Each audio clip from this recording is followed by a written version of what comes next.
Yesterday, we had an anniversary that not too many people want to talk about.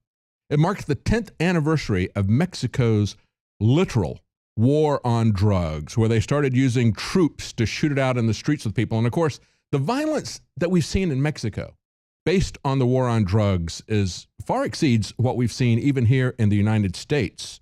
Now, it's been 10 years since Mexican troops were unleashed against the drug cartels. The report from the AFP that it'll mark the anniversary, it was yesterday. They say, still, though, murders are rising yet again, and the military does not want to be a part of it. It says that they're eager to return to their barracks. Now, what has happened over the last 10 years with the war on drugs in Mexico, trying to stop it by force? They point out that this started under Felipe Calderon. They said his 6-year term was marked by a surge in murders, rising from 10,253 in 2007 to a peak of 22,852 in 2011. Think about that. That's 20,000 a year. And it's come back up again. They say, although the murders remain well under the worst years of Calderon's president, there are now 17,063 homicides in the first 10 months of 2016, already surpassing last year's 12-month total of just over 17,000. So put this in perspective, okay? For 5 years, we've had in Syria this war that was created by the U.S. government as well. And there's been about 400,000 people killed. So that's about 80,000 people per year on average. But 20,000 people a year in Mexico over a 10-year period. It's about 200,000 people. This is a major war. And it's not getting any better. It's not doing anything to stop the flow of drugs. As a matter of fact, they point out the weakening of the drug cartels has led to the emergence of smaller gangs that seek to diversify their business through kidnapping and extortion.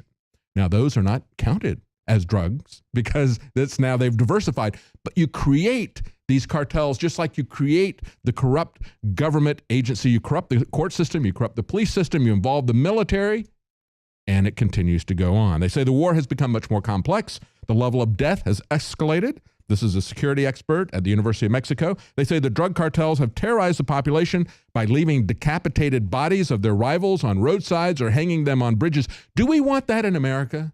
See, that's part of why we want to control our borders. But understand the role of the war on drugs in bringing this violence and the drug cartels into our country. That is the real origin of it. They said the police have been accused of colluding with criminals. That always happens with prohibition.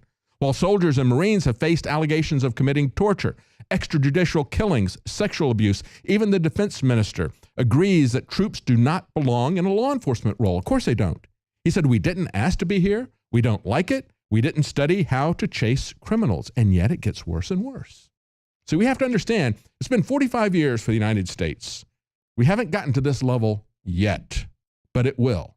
It has continued to escalate. Do you realize that when Rudy Giuliani became mayor of New York, there was about 200 total marijuana arrests that year? Think about how that has changed. Think about how we have targeted the individuals in our country. And then I want to show you a little bit of rationality out of Israel. The report is that Israel is already in talks to export marijuana. So the Holy Land may be exporting medical marijuana. Maybe they could call it holy smokes. They say this is Israel's agriculture minister made news last summer when he said his country could begin growing enough medical marijuana to export to other countries within 2 years. Now it looks like it's going to happen far sooner. And they say their only competition is in Canada, the only place where the federal government permits commercial cultivation of medical marijuana. The government is expressly opposed, however, in Canada to an international trade in cannabis. And they point out that Israel has long been at the forefront of research for medical uses of marijuana.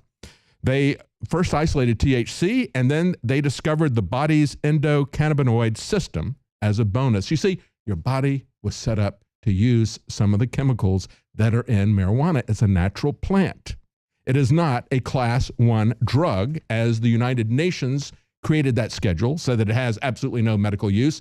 The war on drugs is a creation of the United Nations, and we need to understand that. We need to get ahead of that, and we need to take back this rational foreign policy and do something along the lines of what Israel did and say, hey, we're going to have compassion for people who could use this to treat their illnesses, because there's many illnesses that are not treated very well except through marijuana.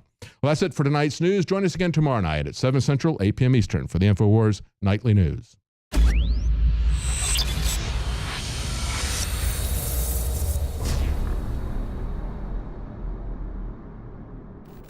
In case you haven't heard, InfoWars has become the most influential media outlet in America. We're making freedom go viral. And now we are proud to announce a new weapon in the epic battle against the globalists. InfoWars Prime, where you can watch live high-definition feeds of The Alex Jones Show, plus exclusive insider videos from the InfoWars crew and behind-the-scenes action. Go to Infowars.com/app and download today. InfoWars Prime is available right now for your iPhone or Android. You will have access to exclusive videos that you can't see anywhere else. And that means live coverage of events and breaking news on location as it happens. You can also take advantage of amazing deals from the InfoWars store that are only available for InfoWars Prime subscribers. That's InfoWars Prime at Infowars.com/app. And if you can hear my voice, you are the resistance.